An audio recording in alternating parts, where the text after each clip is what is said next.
जी अस्सलाम वालेकुम। मेरे बड़े एक प्यारे दोस्त हैं इफ्तिखार भाई।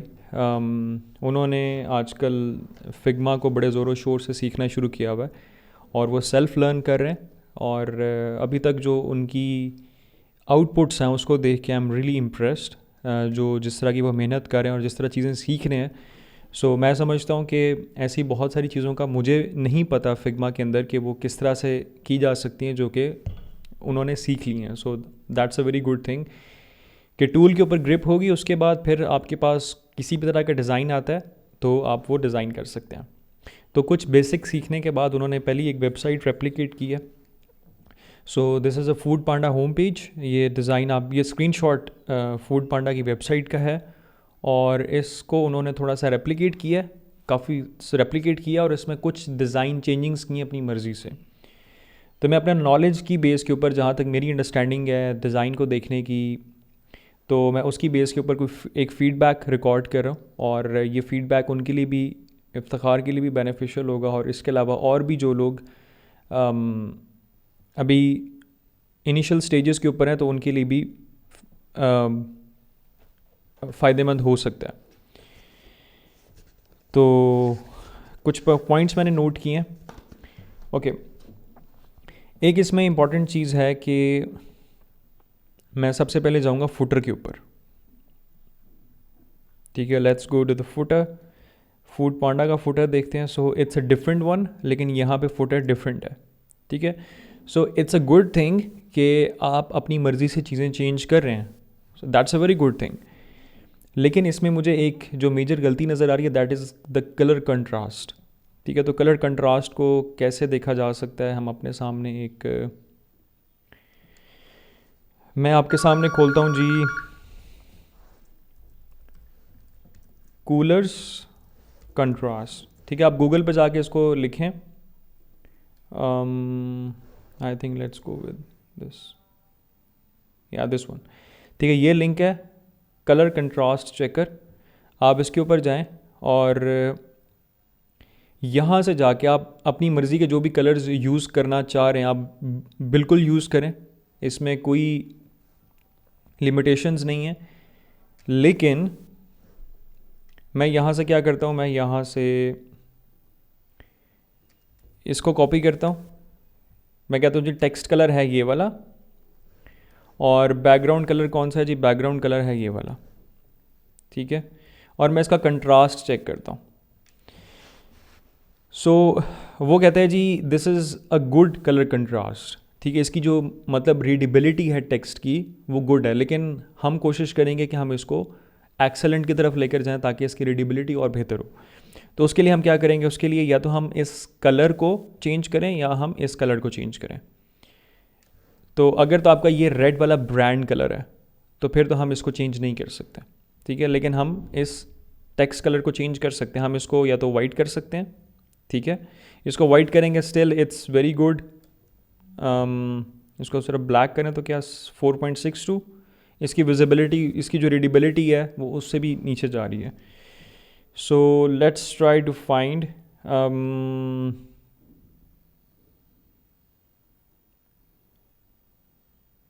ओके, ये देखिए मैंने सिर्फ यहाँ पे क्लिक किया, वो मुझे कुछ बता रहा है कि अगर आप बैकग्राउंड कलर ये रखें तो आपका जो कलर कंट्रास्ट है that is going to be very good. ठीक है,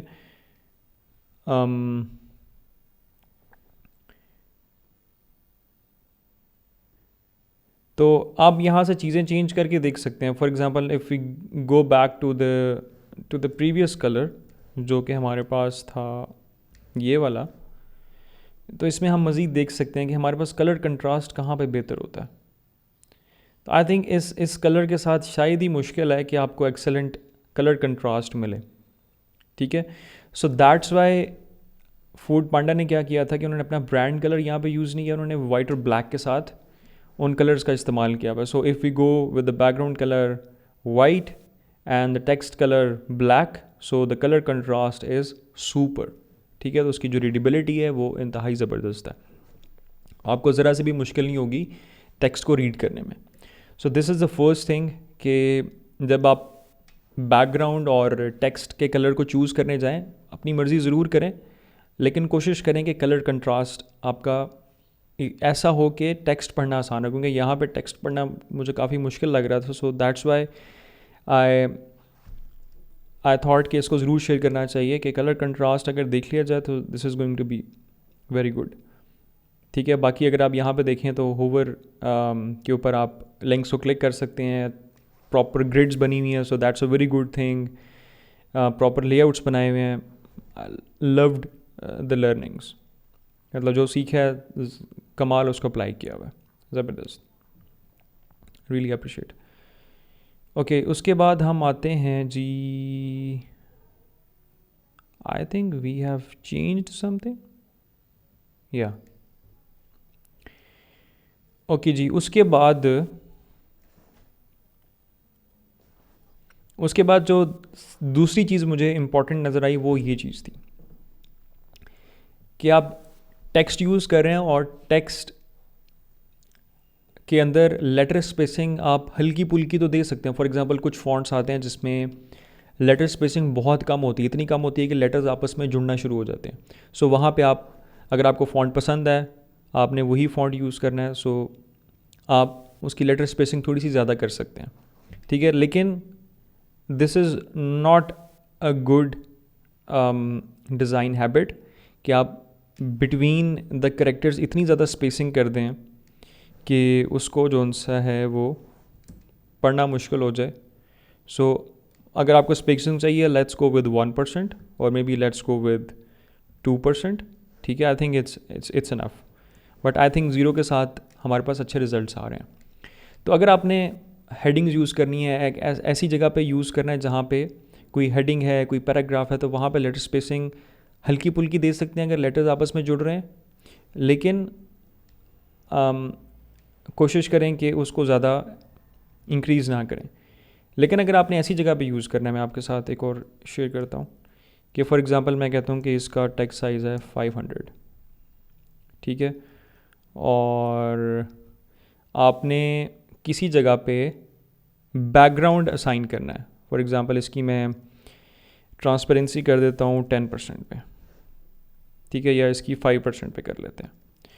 तो अगर आपने कहीं पे बैकग्राउंड यूज़ करना है, आपने कोई एनिमेशन लगानी है कि जब वेबसाइट लोड हो तो एक टेक्स्ट यहाँ से ऐसे मूव करता हुआ नज़र आए, इस सूरत में yes may be you can go with 15% may be, लेकिन आई थिंक 0 के साथ भी इट लुक्स गुड.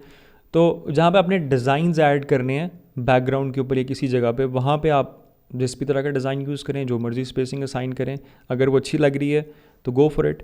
लेकिन जहाँ पे हेडिंग्स प्रॉपर हैं जो कि यूज़र उसको पढ़ेगा और उस सेक्शन को अंडरस्टैंड करने की कोशिश करेगा, सो वहाँ पर कोशिश करें कि लेटर स्पेसिंग हल्की पुल्की 1 से 2% ज़रूर उसमें अप्लाई कर सकते हैं, लेकिन ज़्यादा इतनी अप्लाई ना करें कि वो बिल्कुल अलग अलग फ़ील होना शुरू हो जाए.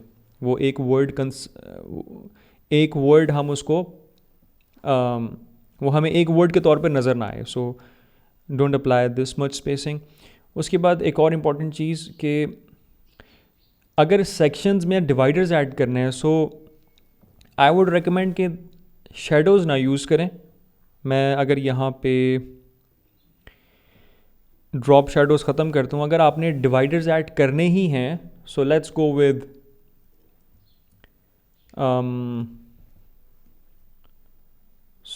गो विद मैं यहाँ पे एक लाइन ऐड करता हूँ. ठीक है, और हम इस लाइन को लेट्स गो विद 10% ट्रांसपेरेंसी. ठीक है, या हम इसको एक डिफरेंट कलर असाइन कर सकते हैं.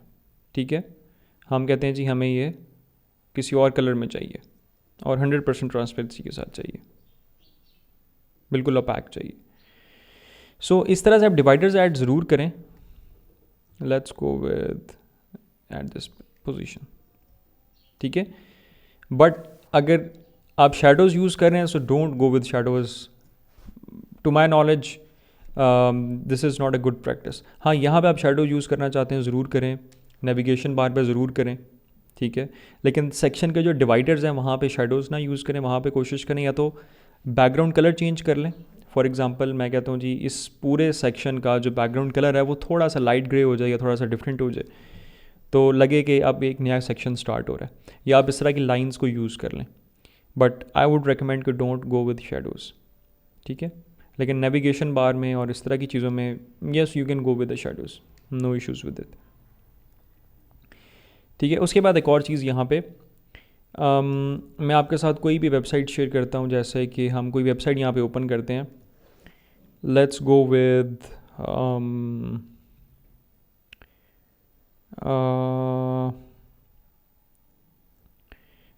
विद फिग्मा, ठीक है। फिग्मा की जो इसका जो पेज है, लेट्स ओपन दिस,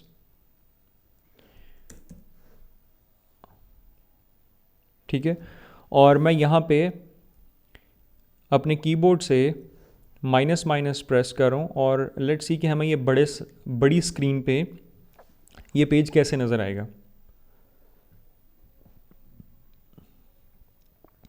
ठीक है। इसमें कुछ मुझे शायद इमेजेस नज़र आए, वो फिर मैं आपको ज़्यादा अच्छे तरीके से बता सकता हूँ।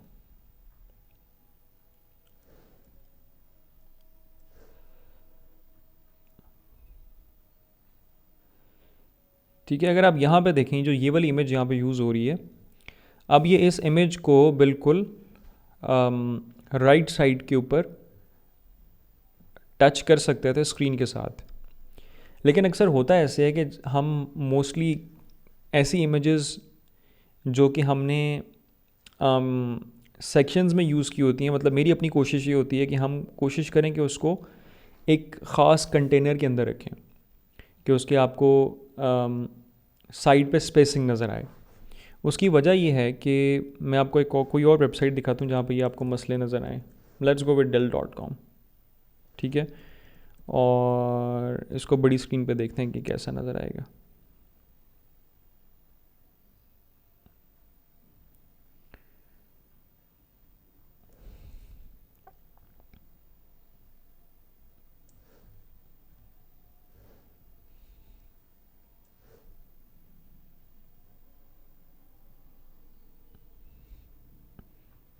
ओके, देखिए जैसे उन्होंने ये वाला टेक्स्ट यूज़ किया हुआ है, जो हेडिंग है। अब जब बड़ी स्क्रीन पे इसको देखेंगे, बहुत बड़ी स्क्रीन पे इसको देखेंगे, तो एक ख़ास स्पेसिफिक कंटेनर के अंदर ये सारा कंटेंट आपको एंक्लोज्ड नज़र आएगा। यहाँ पे उन्होंने कंटेनर थोड़ा सा बड़ा किया हुआ है, सो इसका ब्रेक, इसका जो लिमिट है उसकी यहाँ पे जाके लगती है इन सेक्शंस की। तो आपको सेक्शंस की लिमिट कहीं ना कहीं पे लगानी पड़ती है। तो अगर हम वापस इस डिज़ाइन के ऊपर आते हैं, तो ये वाला जो पार्ट है, अगर आप इसको हमेशा लेफ़्ट वॉल के साथ टच रखेंगे और ये बड़ी स्क्रीन पे ओपन होता है, तो ये हमेशा लेफ़्ट साइड पे रहेगा, ठीक है। तो क्या होगा, जब आप बड़ी स्क्रीन पे देखेंगे तो ये वाला पार्ट आपके यहाँ पे रह जाएगा और बाकी टेक्स्ट आपका यहाँ पे रह जाएगा। सो बड़ी स्क्रीन्स के ऊपर वो थोड़ा सा इम्बैलेंस हो जाता है। तो छोटी स्क्रीन्स पे इट लुक्स गुड, लेकिन आपने रिस्पॉन्सिव आपके जहन में होना चाहिए कि जब ये डिज़ाइन बड़ी स्क्रीन पे नज़र आएगा, so then how this block is going to be adjusted, ठीक है। हम इसको किस तरह से एडजस्ट करेंगे, तो ये चीज़ें आपने डिज़ाइन के साथ साथ देखनी है। So it is good for now, लेकिन बड़ी स्क्रीन के हिसाब से maybe we need to limit this container, कि हम इसको बिल्कुल लेफ़्ट साइड पे टच नहीं रखेंगे, बल्कि हम इसको एक ख़ास स्पेसिफिक विड्थ से जब आगे डिज़ाइन जाएगा तो हम इसको इसकी एक लिमिट लगा देंगे, जिससे आगे इसको वो नहीं लेके जाएगा, वो उस कंटेनर के अंदर इसको रखेगा, ठीक है। और यहाँ पे एक और चीज़ डिज़ाइन के अंदर, कि जब आप इमेजेस यूज़ कर रहे होते हैं, सो यहाँ पे मुझे कुछ इमेजेस, मुझे ऐसा लगता है कि वो इमेजेस स्ट्रेच की गई हैं, मतलब जो ओरिजिनल उनकी विड्थ और हाइट है उनको थोड़ा सा ऐसे स्क्वीज़ किया गया। ये देखिए, मुझे लगता है जैसे ये वाली इमेज थोड़ी सी ऐसे स्क्वीज़ की हुई है उसको फिट करने के लिए। इस इमेज पे मुझे लगता है कुछ इमेजेस पे मुझे वो फील आ रही है कि उनको थोड़ा सा स्क्वीज़ किया गया। सो डिज़ाइन के अंदर ये it is not a good practice. जो इमेज है उसको वैसा ही रहने दें, बल्कि उसको क्लिप कर लें। अगर वो आपके वो स्पेसिफिक एरिया से बाहर जा रही है तो उसको क्लिप कर लें, ताकि वो बाकी जो एरिया एक्स्ट्रा है वो साइड पे हाइड हो जाए और एक स्पेसिफिक जो इमेज का एरिया है वो उसके अंदर आपको विजिबल नज़र आए। लेकिन इमेज को बिल्कुल भी उसकी हाइट कभी चेंज ना करें, उसको एडजस्ट करने के लिए उसकी विड्थ कभी चेंज ना करें। So this is not a good practice. ठीक है, ये चीज़ थी। और दूसरा, और I think the last one, यहाँ पे आई एम नॉट श्योर कि ये इंटेंशनली इसको रखा गया है या अनइंटेंशनली गलती से ये हो गया। सो अगर सारी अलाइनमेंट लेफ़्ट साइड पे है, हेडिंग की भी जो डिस्क्रिप्टिव टेस्ट है उसकी भी, तो बटन की अलाइनमेंट भी फिर लेफ़्ट साइड पे होनी चाहिए। ठीक है, उसको राइट साइड पे अलाइन हम नहीं करेंगे। सो आई बिलीव कि ये गलती से हुआ है, इंटेंशन ये नहीं थी कि इसको राइट साइड पे रखा जाए। बाकी इट्स ऑल गुड। यहाँ पे कुछ स्पेसिंग के हैं, स्पेसिंग मज़ीद एडजस्ट की जा सकती है। So I think that's not a big problem. तो ओवरऑल एक बहुत अच्छी एफर्ट है। I am really happy. और यहाँ पे जिस तरह से एसेट्स को अलग से रखा गया है, it's a very good habit.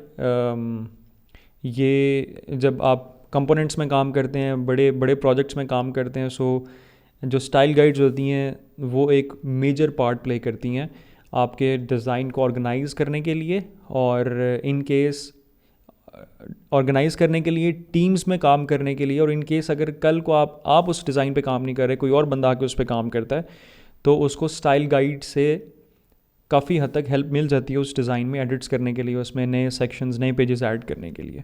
ठीक है, so this is a very good habit, जो कि वक्त के साथ साथ मज़ीद ये इम्प्रूव होता चला जाएगा। अब स्टाइल गाइड में फिर और भी चीज़ें आ जाती हैं, जैसे बटन्स प्लेस किए गए हैं। So this is a good thing.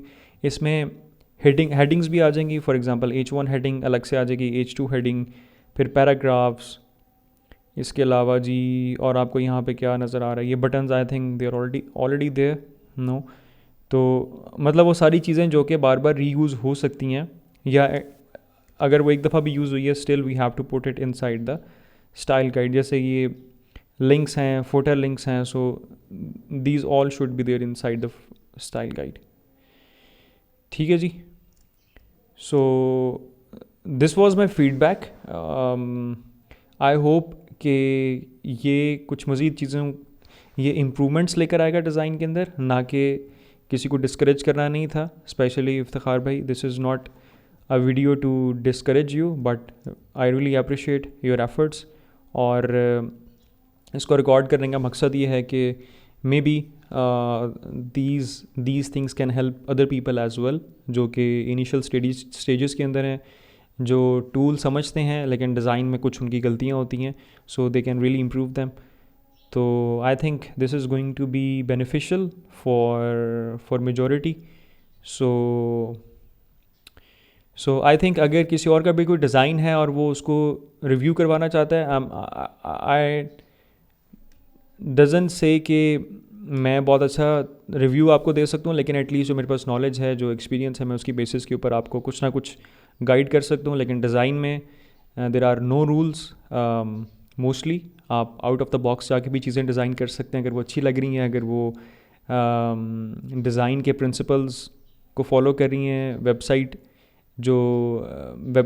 Building की दुनिया में जो चीज़ें इंपॉर्टेंट होती हैं SEO पर्सपेक्टिव से, एक्सेसिबिलिटी पर्सपेक्टिव से, अगर वो उन सब चीज़ों को फॉलो कर रही हैं, so you can go out of the box, there are no limits. लेकिन still you have to take care of few things जो कि आई थिंक इम्प्रूव हो जाएं, तो this is going to be awesome. So looking forward जी, इंशाल्लाह next किसी video में मिलते हैं। Thank you so much.